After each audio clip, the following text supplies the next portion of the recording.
दुर्फशानी ने तेरे कतरों को दरिया कर दिया, दिल को रोशन कर दिया, आँखों को बीना कर दिया। दिल को रोशन कर दिया, आँखों को बीना कर दिया।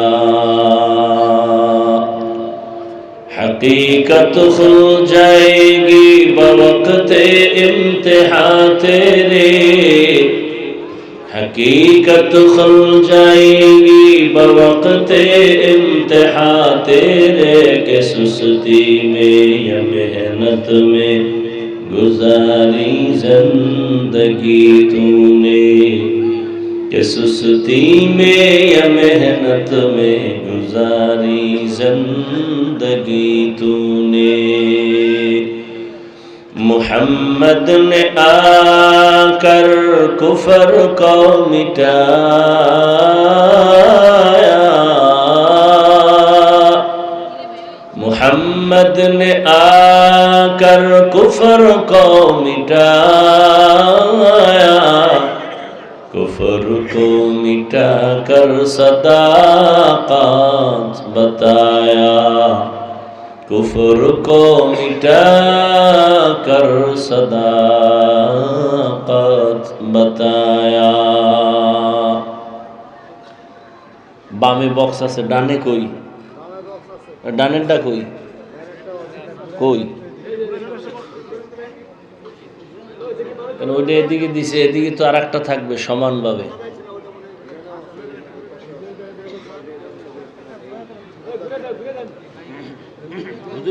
দারুস সুন্নাহ মাদ্রাসা এতিমখানা কর্তৃক আয়োজিত বার্ষিক ওয়াজ মাহফিল 25শে ফেব্রুয়ারি 2025। সভাপতি জনাব আলহাজ মোহাম্মদ আব্দুল লতিফ সাহেব, প্রধান অতিথি জনাব মোহাম্মদ শওকত হোসেন সরকার সহ অন্যান্য অতিথিবৃন্দ, হযরত উলামায়ে কেরাম, অত্র অঞ্চলের বিভিন্ন স্থান থেকে আগত আল্লাহ পাকের আশিকিন, জাকিরিন, শাকিরিন, মুহিব্বিন, মুরব্বিয়ান এজাম, কলিজার টুকরা আমার সমবয়সী যুবক বন্ধুগণ, স্নেহের ছোট ভাই, পর্দার আড়ালে মা বোনেরা, আল্লাহ পাকের দরবারে শুকর যে আল্লাহ আমাদেরকে সুস্থ রেখেছেন এবং পবিত্র মজলিস উলামায়ে কেরামের মজলিসে আসা বসার তৌফিক দান করেছেন। নিয়ামতের শুকর আদায় করি আলহামদুলিল্লাহ। দরুদ ও সালাম সৈয়দুল মুরসালিন রাহমাতুল লিল আলামিন শফিউল মুজনিবিন খাতামুন নবিয়্যিন সৈয়দুস সাকালাইন ইমামুল মুরসালিন শফিয়ে আযম রাসূল আকরাম রহমতে আলম নবিয়ুল আরব আল আজম হাবিবে কিবরিয়া আশরাফুল আম্বিয়া সৈয়দুল আম্বিয়া হযরত মুহাম্মদুর রাসূলুল্লাহ সাল্লাল্লাহু আলাইহি ওয়া আলিহি ওয়াসাল্লামের উপর সর্বোপরি শুকর যাদের অক্লান্ত পরিশ্রমের মাধ্যমে আজ সুন্দর আয়োজন, সময় পরামর্শ অর্থ দিয়ে যারা সহযোগিতা করেছেন প্রত্যেককে আল্লাহ পাক কবুল করেন। উলামায়ে কেরাম আলোচনা রেখেছেন, আপনারাও ধৈর্যের সাথে আলোচনা শুনছেন। উলামায়ে কেরামের কথাগুলো সহি তরিকায় আমল করার তৌফিক দান করেন। উলামায়ে কেরামের ইজ্জতকে আল্লাহ বেশি বেশি বাড়ায় দেন। উলামায়ে কেরামের বিরুদ্ধে যারা ষড়যন্ত্র করে আল্লাহ এদের হেদায়েত দান করেন। আমি আপনাদের সামনে সংক্ষেপ দু চারটি কথা বলবো, দীর্ঘ সময় নয়। সেই সুবাদে কোরআনে হাকিমের এক আয়াতে কারিমা তিলাওয়াত করেছি, নবীজির হাদিস থেকে এক টুকরো হাদিস পড়েছি। ইখলাস ও রুহানিয়াতের সমন্বয়ে সহি নিয়তে সহি তরিকায় সহি কিছু কথা বলার মতো, শুনবার মতো আমাকে আপনাদের সকলকে আল্লাহ পাক তৌফিক দান করেন। আমিন। ইয়া আইয়ুহাল্লাযীনা আমানুত্তাকুল্লাহ, আল্লাহ বলেন হে মুমিন তোমরা তাকওয়া অর্জন করো তথা আমাকে ভয় করো। ওয়ালতানজুর নাফসুম মা কদ্দামাত লিগাদিন ওয়াত্তাকুল্লাহ, এবং তোমরা সামনের জীবনের জন্য কি সম্বল সঞ্চয় করেছো সেই খেয়াল করো, ফিকির করো, ভালো করে গভীরভাবে নজর করো। ওয়াত্তাকুল্লাহ, আল্লাহ বলেন আমাকে ভয় করো। ইন্নাল্লাহা খাবীরুম বিমা তা'মালুন, আল্লাহ পাক বলেন আমি তোমার সব কর্মের খবর অগ্রিম জানি।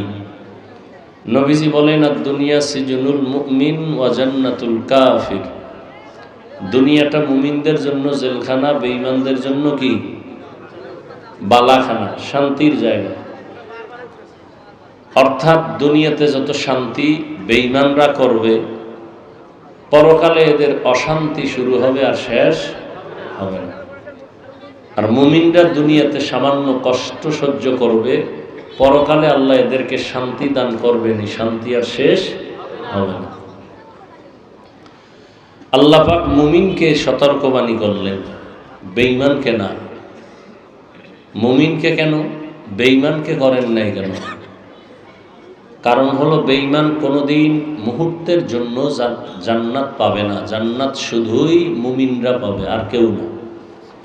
সেই মুমিন যেন সহজেই আসানের সাথে, এমনকি বিনা হিসাবে জান্নাত পায়, সেজন্য আল্লাহ পাক পরামর্শ দিয়ে সতর্ক করেন, যাতে করে তুমি জান্নাতে ঢুকতে কোনো পর্দা না থাকে, প্রতিবন্ধকতা না থাকে। আল্লাহ দুনিয়াতে মানুষ পাঠাইছেন দুনিয়াতে থাকার জন্য না। এজন্যই নবী বলছেন দুনিয়া মুমিনের জন্য জেলখানা। কেন? জেলখানায় মানুষ যেমন ঢুকতে চায় না, ঠিক যারা আল্লাহর প্রিয় মুমিন এরা দুনিয়া নামক জেলখানায় থাকতে চাইবে না। জেলখানার আসামি ভেতরে ঢুকলে যেমন তার কোনো স্বাধীনতা থাকে না, ঠিক একজন মুমিন দুনিয়াতে চলবে, তারও কোনো স্বাধীনতা থাকবে না। অর্থাৎ সে মন চাইলেই ঘুমাবে, মন চাইলেই খাবে, মন চাইলেই চলবে, এভাবে না। জেলখানার আসামি ক্ষুধা লাগছে, খানা চাইলেই পাবে না, টাইম মতো পাবে। খানা চাইলেই মন চাইলে পাও দিয়ে সে হেঁটে যেতে কোথাও পারবে না, সীমাবদ্ধতা দেওয়া আছে। ঠিক একজন মুমিন পেটে ক্ষুধা আছে, চাইলেই সে খানা আছে, দেখলেই খেতে পারবে না, আগে চিন্তা করবে খানাটা আমার জন্য হালাল না হারাম। পা আছে বলেই সে হাঁটবে, চলবে, যেখানে মনে চায় সেখানে যাবে, হবে না। কেন? তার চিন্তা করতে হবে আমি কোন দিকে হাঁটলে আমার আল্লাহ খুশি হবেন না বেজার হবেন, এই চিন্তাটা অন্তরে নেবেন। তাহলে দুনিয়া মুমিন স্বাধীনভাবে চলার কোনো সুযোগ নেই। তো আল্লাহ বললেন এই দুনিয়া তোমাদেরকে পাঠাই নাই থাকার জন্য, তোমরা চলে আসবা দ্রুত। দুনিয়ার কোনো মূল্যই নেই। হাদিসে নবী বলেন আর দুনিয়া মাজরাতুল আখেরা, দুনিয়া আখেরাতের ফসল কামাইয়ের জন্য। ফসল কামাই করবা, আর কোনো কাজ নেই। এই দুনিয়া নামক গ্রহের মূল্য আল্লাহর কাছে মশার পাখা বরাবরও নেই।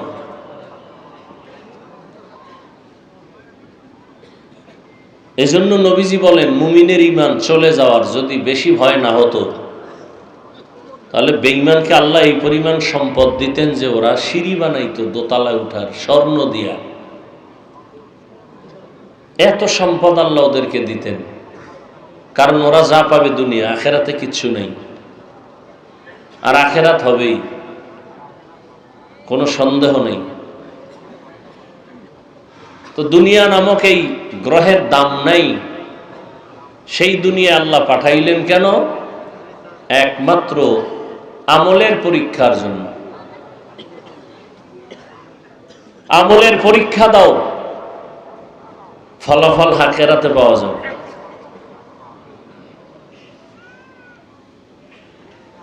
আমলের পরীক্ষা দিয়া দ্রুত তৈরি থাকো জান্নাতে যাওয়ার। দুনিয়াতে থাকার জন্য বাড়িঘর করো না, এ বাড়ি তোমার আসল বাড়ি না। এই বাড়িতে 1 সেকেন্ড থাকার গ্যারান্টি নেই। এই যে বেশি দিন হয় নাই, বিদেশ থেকে একটা যুবক ছেলে আসছে, একটা মেয়ে, তার তুফান আসছে রাতের বেলা, বিল্ডিং করছে ডুপ্লেক্স 2 তলা, শুক্রবার উঠবে, হুজুরদের দোয়া টোয়া দাওয়াত দিছে। 2 দিন আগেই পার্শ্বে একটা টিনের ঘরে স্ত্রী, যুবক তার বাচ্চা নিয়ে শুয়ে আছে ঘুমে। একটা গাছ পড়লো তুফানে, তাদের পুরা বুকের উপরে, তিনজন জায়গায় শেষ। 2 দিন পরেই নতুন বিল্ডিং উঠবে, বিদেশে বয়ে যা কামাইছিল তা দিয়েই বিল্ডিংটা করেছিল, উঠতে পারলো না। কিসের এই বাহাদুরি? হ্যাঁ, বাড়ির বড়াই, টাকার বড়াই, কত মাস্তানি ভিতরে নিয়ে, এগুলোর কি মূল্য আছে? আজকে আপনি হাসেন, কালকে কাঁদবেন, কালকে হাসবেন, পরের দিন কাঁদবেন। হ্যাঁ, আপনাকে দেখে একজনে হাসছে, এখন সে কাঁদে, আপনি আবার হাসতেছেন, আপনিও কয়েকদিন পর কাঁদবেন। এই তো দুনিয়া। এসে আমরাই ভালো আছি, আল্লাহর শুকর। কি টাকা নাই, পয়সা নাই, বাড়ি নাই, গাড়ি নাই, কোনো টেনশনও নাই। কে ক্ষমতায় আসবে না আসবে ও নিয়ে কোনো চিন্তাও নাই। সবাই হুজুরদের সালাম দিয়েই চলতে হবে। যারা বেয়াদবি করবে এদের পতনটা মরার আগেই হয়ে যাবে। তাহলে অনেক শান্তিতে আছি না আমরা? গরিবেরা আরো শান্তিতে আছে। এই সম্মান, এই শান্তি কে দিছেন? আল্লাহ। কই আমরা তো দুনিয়া দুনিয়া করি না, আল্লাহ আল্লাহ কইরা মানুষকে পাও ধরিয়া ধরিয়া বুঝাইতেছি। এজন্য কি আমরা না খাইয়া রয়েছি? মহামারী করোনায় সব বন্ধ, দোকান, ফ্যাক্টরি, চাকরি, ব্যবসা বাণিজ্য সব। আমাকে হুজুর গো কোনো মাদ্রাসা বন্ধ হয় নাই, আল্লাহর শুকর। হইছে? করোনায় ট্রিপল মাস্ক লাগায় বয়ে রয়েছে সব মাস্তানেরা, মরবে না। আর সেই সময় করোনার লাশ হুজুরেরা কাঁধে নিয়ে গোসল করাইয়া জানাজা পড়াইয়া কবরে রাখছে, কোন হুজুর তো মরে নাই।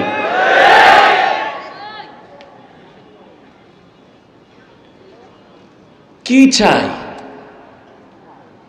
একজনারে কান্দাইয়া জুলুম কইরা, চুরি কইরা, টাকা পয়সা আইনা মাইয়া পোলারে খাওয়াইলে মাইয়া পোলা জীবনে বাপ মার খেদমত করবে না, বরং এই বাবার জন্যই, মায়ের জন্যই সন্তানই একটা অভিশাপ। দেখেন না, কয়েক বছর আগে বাবায় বন্দুক হাতে লইয়া নিজেরে গুলি করছে। কি সন্তানের দুঃখে বইরা। সন্তান আল্লাহ দিছে, 50টা সন্তানের বাপ হওয়া বাহাদুরি না, একটা আদর্শ সন্তানের বাপ হওয়া বাহাদুরি। 10টা সন্তান বানায় যদি সব গাঞ্জাখোর বানায় রাখেন তো লাভ কি? কয়জনার ছেলে মেয়ে পর্দা করে, নামাজ পড়ে, মানুষের সাথে ভালো ব্যবহার করে, মা বাবার দোয়া নিয়ে চলে, শিক্ষকের সাথে ভালো আচরণ করে? কয়জন মা বাবা বলতে পারবে? দুনিয়ার পিছনে ঘুরতে ঘুরতে ঘুরতে ঘুরতে না দুনিয়া পাইল না আখেরাত পাইল। এ যারা দুনিয়া দুনিয়া করে এরা 2টা জিনিস চায়, এক চায় সম্মান আর এক শান্তি। আমি তো আল্লাহর কসম করে বলি, দুনিয়াদারেরা একটাও হয় না। ওগো কপালে সম্মানও নাই, শান্তিও নেই।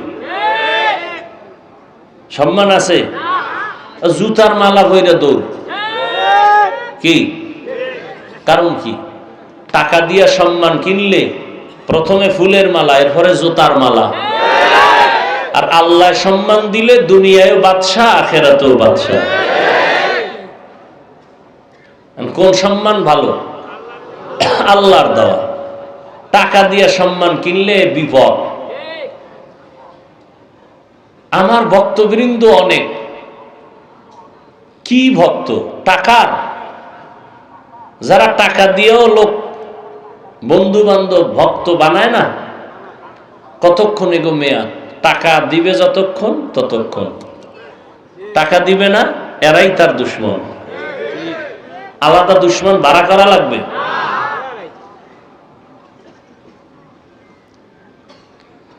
হায় হায়। আর আমাদের মানুষ মহব্বত করে, টাকা দেয়, আমরা দেই না। বুঝাবার জন্য বলি, অহংকার না। ওলামায়ে কেরামদের মানুষ হাদিয়া দেয়, মহব্বত করে, না নিলে কষ্ট পায়। এই দেখে আর এক দলের ঘুম নাই।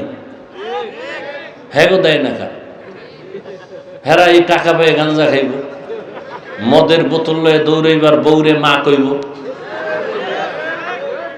কি?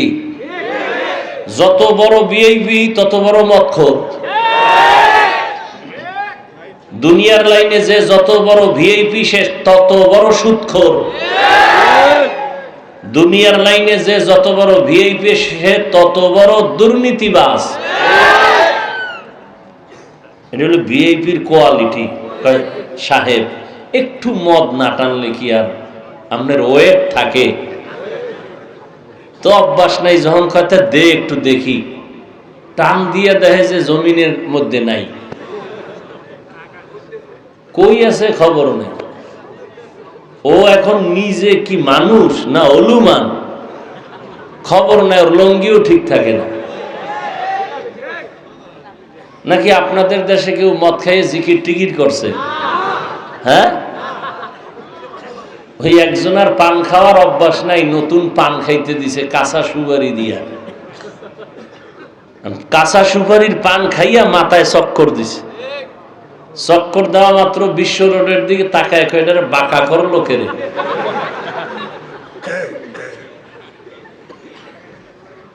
তো দুনিয়ার লাইনে যে যত বড় ভিআইপি সে তত বড় নেশাখোর, মদখোর, গাঞ্জাখোর। নাহলে ভিআইপি হওয়া যায় না তো। ইয়া আইয়ুহাল্লাযীনা আমানুত্তাকুল্লাহা ওয়াল তানজুর নাফসুম মা কদ্দামাত লিগাদিন ওয়াত্তাকুল্লাহ। বয়ান তো আপনারা সবাই জানেন। মিথ্যা বলা হারাম, গালি দেওয়া হারাম, গীবত শেখায়েত করা হারাম, নাচ দেখা হারাম, গান শোনা হারাম, চুরি করা হারাম, ডাকাতি হারাম, জুলুম হারাম, মা বাবার সাথে বেয়াদবি হারাম। 5 ওয়াক্ত নামাজ পড়া ফরজ, রমজানে রোজা রাখা ফরজ।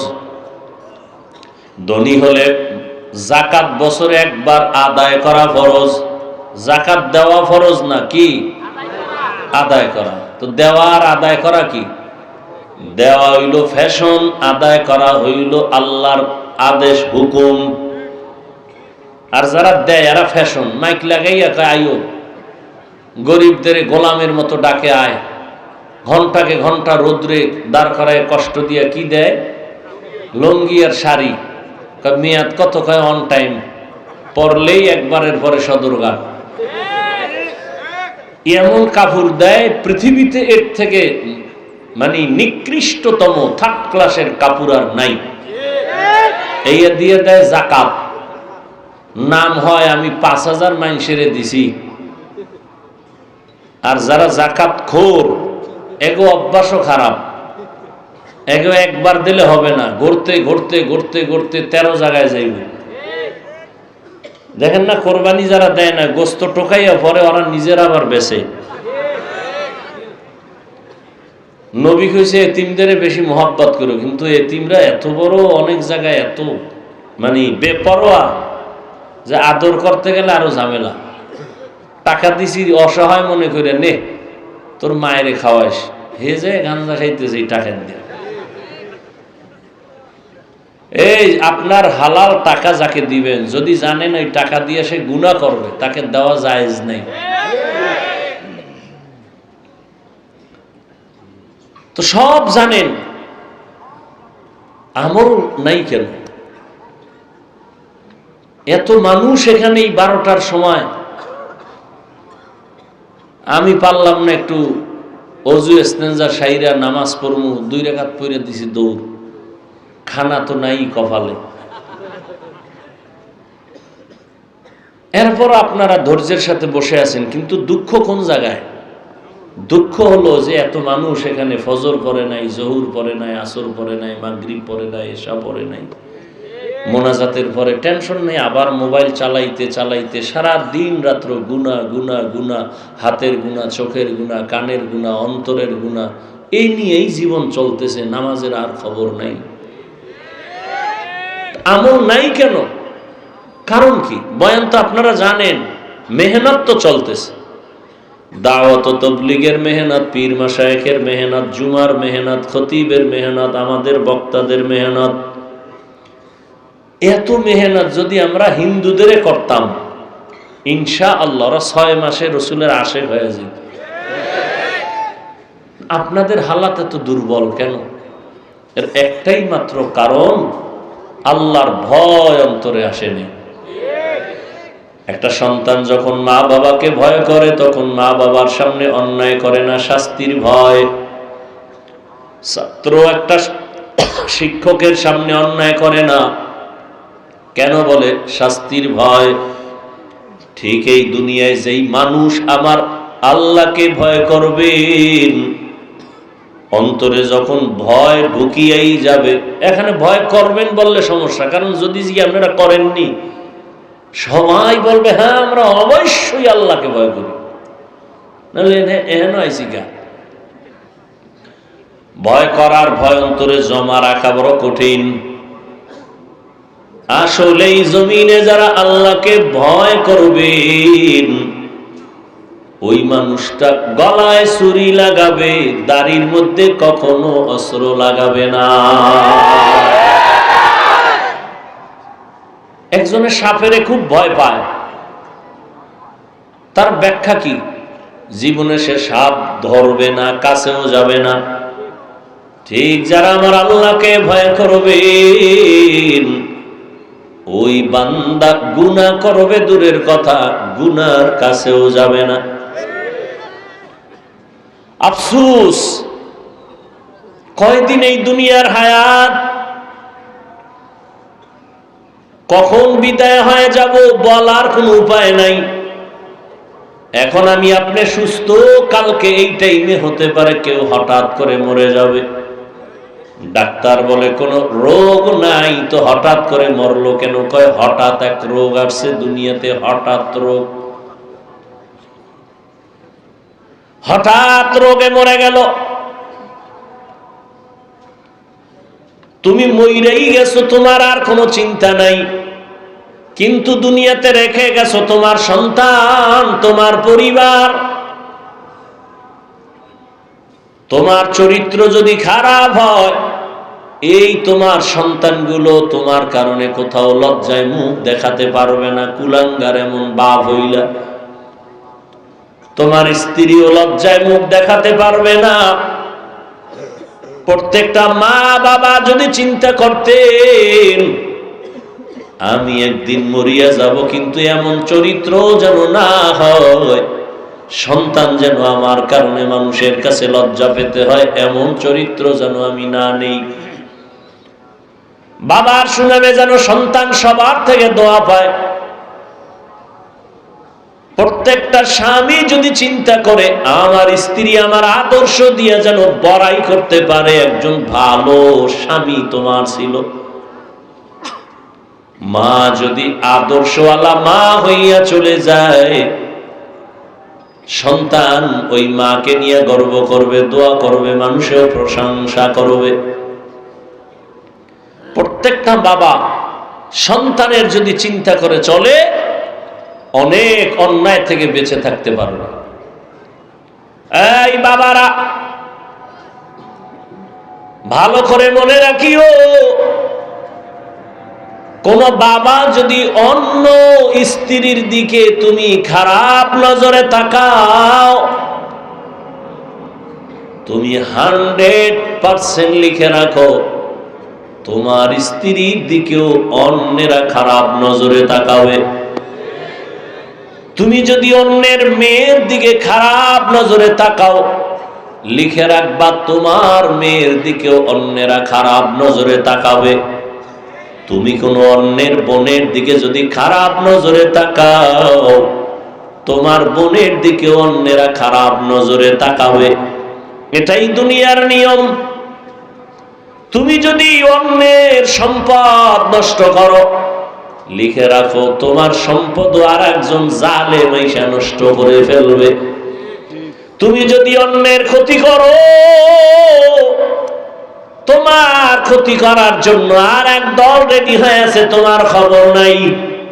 তুমি যদি কারো মাথায় অস্ত্র লাগাও, তোমারেও অস্ত্র লাগানোর জন্য আর একদল সন্ত্রাসী রেডি। এইভাবে চিন্তা করে যদি চলে, মানুষ অনেক নিজেকে কন্ট্রোল করা সম্ভব। আর একটা অন্তরে রাখবে, আমি দুনিয়ায় কতদিন আছি, একদিন আমার আল্লাহর আদালতে দাঁড়াতে হবে, জবাব দিতে হবে, পালাবার কোনো সুযোগ আমার হবে না। এই ভয়টা অন্তরে জমা করিয়া যেই বান্দা চলবে, ওই বান্দা ইন্তেকালের আগে জান্নাতের চেহারাটা দেখাই মরণের বিছানায় যাবে। আল্লাহর প্রতি ভয়, এই ভয়ের নাম তাকওয়া। আর এই ভয়টা অন্তরে ঢুকানোর জন্য একমাত্র পন্থাই হলো উলামায়ে আহলে হকের নেক নজর। আল্লাহর প্রিয় গোলাম যারা, তাদের নেক নজর যখন লাগবে, কলবের মধ্যে তাকওয়া চলে আসবে। আর আল্লাহর ভয় যখন অন্তরে চলে আসবে, ওই মানুষটা নিজের গুনাহ থেকে বাঁচানোটা বড় সহজ হয়ে যাবে। আল্লাহর আদালতে ভয় দাঁড়াইয়া হিসাব দেওয়ার ভয় অন্তরে যদি কেউ জমা করে, ওই বান্দা দোকানদারি করলেও কোনোদিন কাস্টমারের ধোঁকা দিবে না। আল্লাহর ভয় অন্তরে থাকলে স্কুলে পড়লেও সে নামাজ ছাড়বে না। আল্লাহর ভয় অন্তরে যদি জমা হয়ে যায়, ওই বান্দা চাকরির সিঁড়িতে গিয়াও নামাজ ছাড়বে না। আর এই ভয়টা অন্তরে জমা করার বড় একটা মাধ্যম হলো রমজানের রোজার মাধ্যমে তাকওয়া অর্জন করো।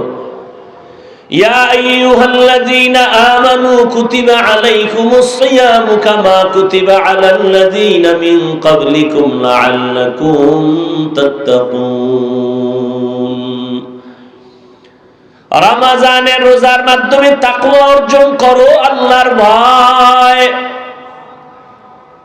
রোজার দ্বারা অটো ভয় অন্তরে জমা হয়। ইফতারির আধা ঘন্টা সময় বাকি, সামনে খানাও রেডি, পিপাসাও অনেক, এক বোতল পানি টান দিলে 3 লিটার থাকবে না। 10 জনার প্লেটের ইফতারি দেখা মনে মনে কয় তো আমার একারই হবে না। এই পরিমাণ ক্ষুধা, এই পরিমাণ পিপাসার ব্যক্তিরে যদি বলি তুমি দরজা জানালা বন্ধ করে ভেতরে গিয়া তুমি পানি পান করো, কেউ দেখবে না, যাও, করবেনি? পানির মধ্যে ডুব দিয়া পানি পান করবেনি কেন? রোজার মাধ্যমে অটো অন্তরে ভয় চলে আসে।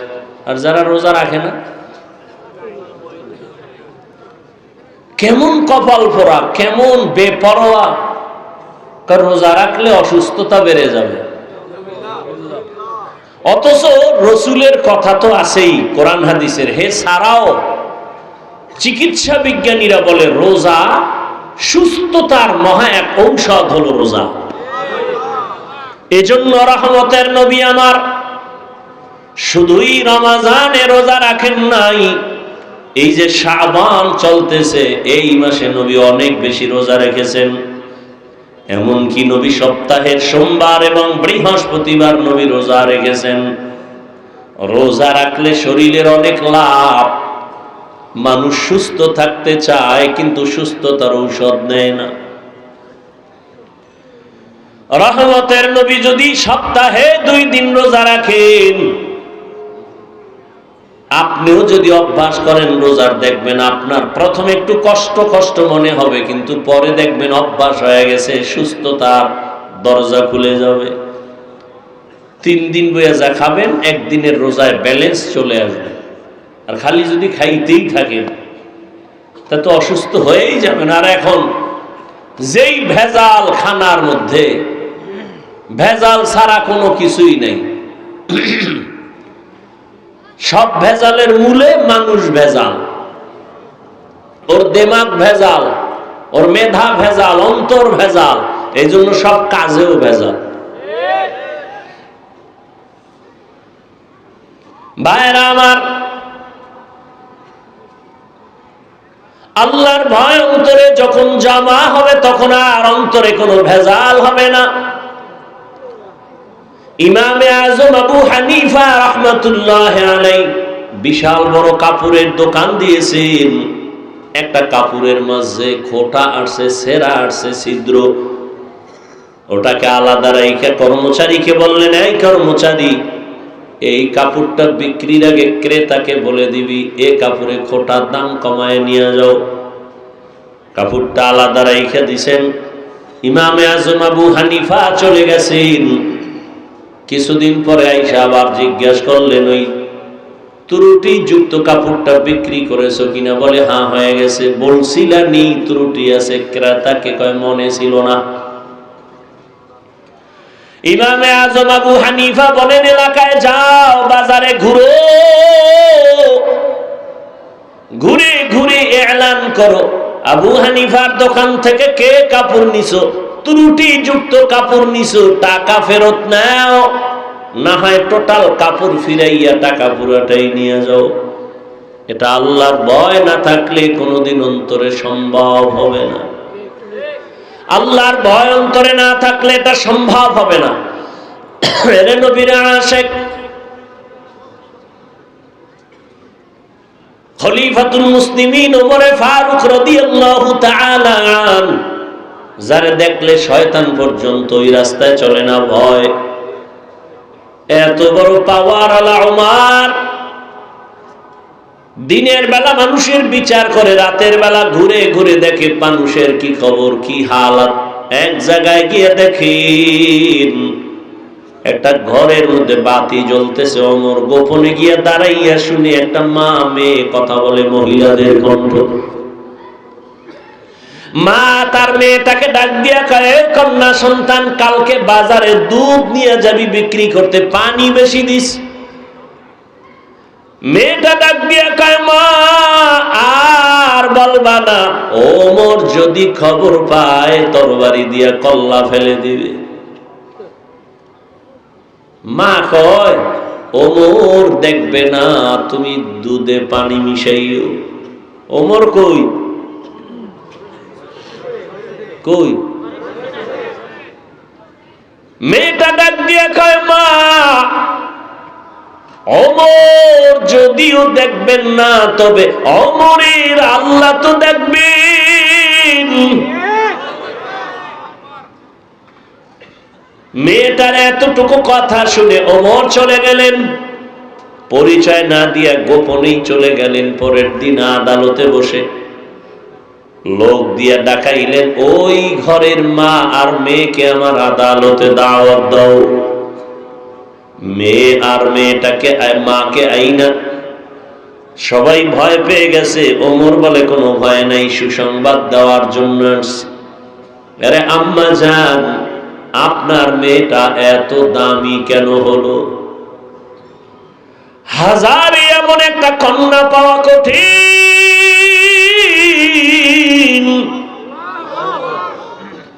আপনার কপাল বড় ভালো, এমন একটা কন্যা পেয়েছেন। আপনি যদি রাজি হন, আমি ওমরের একটা দাবি, আমার ছেলের জন্য আপনার মেয়েটাকে বিবাহের বন্ধনে নিতে চাই।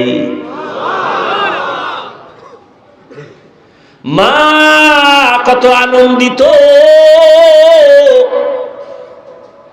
আমার মেয়েকে খলিফাতুল মুসলিমিন ওমর তার ছেলের জন্য নিতে চায়। আমি বড় ভাগ্যবতী মা, ওমরের ছেলের জন্য মেয়েকে দিয়া দিছেন। ওই মেয়ের ঔরসে আসছে আর একজন চাঁদের আলো নক্ষত্র, ওমর ইবনে আব্দুল আজিজ। আল্লাহর ভয়,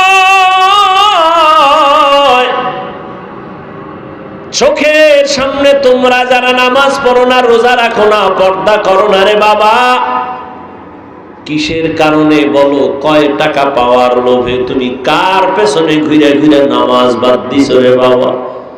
জাননি কে সে, যার পেছনে ঘুরিয়া তুমি নামাজ ছাড়ছো কিছু টাকা পাওয়ার আশায়? সে তোমার জীবনের বড় দুশ্মন। ওই চান্দাবাজ আর ধান্দাবাজ স্বার্থে যদি আঘাত লাগে তোমার দল থেকে নাম কাটবে না, কল্লা পর্যন্ত কেটে দিবি। আমি কি বানায় বলতেছি? সোনার বাংলায় নমুনা নাই? জিন্দেগি মে বন্দেগি তু করনা হে, जिंदगी में बंदगी तू करना है, जिंदगी बे बंदगी शर्मिंदा है, जिंदगी बे बंदगी शर्मिंदा है। दुनिया में हो दुनिया का तलबगार न हो, बाजार से गुजर हो खरीदार न हो,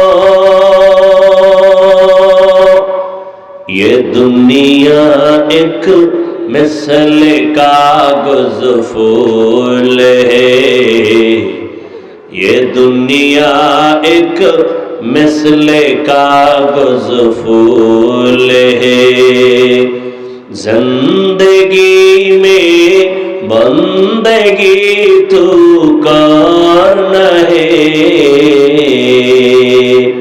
जिंदगी में बंदगी शर्मिंदा है, जिंदगी में बंदगी शर्मिंदा है। এরে আমার কলিজার যুবক বাবারা, দেখতে দেখতে তোমার হায়াত তো 30-এর কোঠা পারিয়া সামনে চলছে, কয়দিন আর বাঁচবারে বাবা। ইদানিং কালে যত মরণের খবর দেখি, বেশি বেশি যুবকরা মরে, অসুস্থরা কম মরে, সুস্থরাই বেশি মরে। করোনার ভেতরে যুবকের লাশ, ছাত্র জনতার আন্দোলনে যুবকের লাশ, ডেঙ্গুর মহামারী যুবকের লাশ, গাড়ির চাকার নিচে যুবকের লাশ, ঘুমের বিছানায় যুবকের লাশ। কয়দিন আর বাঁচবারে যুবক বাবা, মরিয়া তো যাবা, তবে আদর্শের যুবক হইয়া সম্মান নিয়া মরো। তুমি মরিয়া গেলে মা বাবায় যদি বলে অনেক খুশি, এই কপাল নিয়ে কেন জন্ম নিয়েছ, অভিশপ্ত কপাল কেন তোমার। তুমি স্কুলে পড়ো, তুমি কলেজে পড়ো, তুমি চাকরি করো, তুমি ব্যবসা করো, ধন্যবাদ। তোমাকে আমি বলি নাই টুপি পরো, দাড়ি বড় করো, মাদ্রাসায় পড়ো, তাবলিগে যাও, পীরের কাছে যাও, একবারও বলি নাই রে বাবা। তুমি স্কুলে পড়ো, ধন্যবাদ। ডাক্তার হও, ইঞ্জিনিয়ার হও, প্রফেসর হও, ব্যবসায়ী হও, চাকরিজীবী হও, তবে দাবি একটা, বেয়াদব হইও না রে বাবা। তোমার আচরণে কোনদিন যেন মা বাবা কষ্ট না পায়। ও যুবক, তোমার আচরণে কোনদিন যেন শিক্ষকেরা কষ্ট না পায়, তোমার ব্যবহারে কখনো যেন মুরব্বীরা কষ্ট না পায়, উলামায়ে কেরাম কষ্ট না পায়। কেন?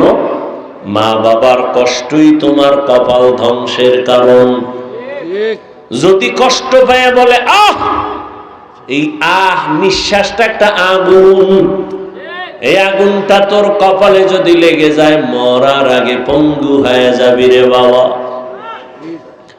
শিক্ষকের অন্তরে যদি কষ্ট যায়, আর কষ্ট পাইয়া আহ বলে, তোর কপাল ধ্বংস। কোন আলেম যদি তোমার ব্যবহারে কষ্ট পাইয়া নিঃশ্বাস পেলে, তোমার জীবন নষ্ট হবে। অতএব তুমি আদর্শবান ডাক্তার হও, আদর্শবান ইঞ্জিনিয়ার হও। মা বাবার দোয়া নিয়ে সামনে আগাইও রে যুবক, শিক্ষকের দোয়া নিয়ে চলিও, উলামায়ে কেরামের দোয়া নিয়ে চলিও। এবার আমি বাস্তবায়ন করে দেখাই রে বাবারা, বলো তোমার মতো যুবক জীবনে কোনোদিন মাদ্রাসায় পড়ে নাই, আলিফ বা তাও শেখে নাই, এমন যুবক 5 ওয়াক্ত নামাজ পড়ে, স্কুল কলেজে পড়ে, সত্য কথা বলো আসেনি? তোমার বিবেকের কাছে আমার প্রশ্ন, বলো তুমি কেন পারো না রে বাবা? তোমার কপালে কার বরদোয়া লাগছে বলো? তোমার মনটাকে একটু প্রশ্ন করো। আরে মন, ও যুবক, তোমার মতো যুবক রাস্তায় গাড়ি চালায়, নামাজি, বলো তুমি কেন পারো না? তোমার মতো যুবক র্যাব, আর্মি, পুলিশ, বিডিআরের চাকরি করে, নামাজ পড়ে, ডাক্তার, প্রফেসর, ইঞ্জিনিয়ার, নামাজি, বলো তুমি কেন পারো না? তোমার মতো যুবক শ্রমিকের কাজ করে, নামাজ ছাড়ে না, নদীর মধ্যে মাছ ধরে, নামাজ ছাড়ে না, ময়দানে কৃষি কাজ করে, নামাজ ছাড়ে না, বলো বাবা তুমি কেন নামাজ পড়ো না? আসলে কারণটা কি? কোরআন মিথ্যা মনে করেছো? যদি বলো হ্যাঁ, তো একটা ভুল কোরআন থেকে আমার সামনে বের করে দেখা, আমি এখন দাড়িটা কেটে ফেলবো, এখন আমি আল্লাহর বিরুদ্ধে চলে যাব, নাচ গান, প্যান্ট শার্ট টাই লাগায় নাচ গান করব, বল আমার আল্লাহর কোরআনের একটা ভুল বের করতে পারবিনি? যদি বলো না পারবো না, তাহলে কেন তুমি নবীর আদর্শে নামাজ পড়ো না রে বাবা? এখনো সময় আছে, তওবা করে নাও, মনে মনে আমার আল্লাহকে ডাকো। ও দয়ার মালিক, জীবনে তো গুনাহ কম করো নাই, মনের চাহিদা পূরণ করিয়া গুনাহ করেছো, মনে চাইছে নামাজ পড়বি না, পড়ো নাই, মনে চাইছে দাড়ি রাখবা না, রাখো নাই, মনে চাইছে পার্কে যাবা, দৌড়ায় গেছো, মনে চাইছে তুমি বেপরদায় আড্ডা দিবা, দৌড়াইয়া গেছো, আড্ডা দিয়েছো। এখনো কি মনের শখ মিটে নাই? এখনো কি তওবা করবা না?